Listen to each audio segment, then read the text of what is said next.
Es wird bunt. Die Nacht der Nächte im Kölner Karneval. Das Fest der Masken in Rot-Wies.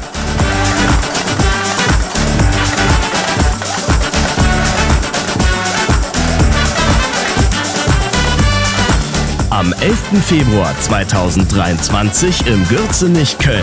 Jetzt Ticket sichern. www.rote-funken.de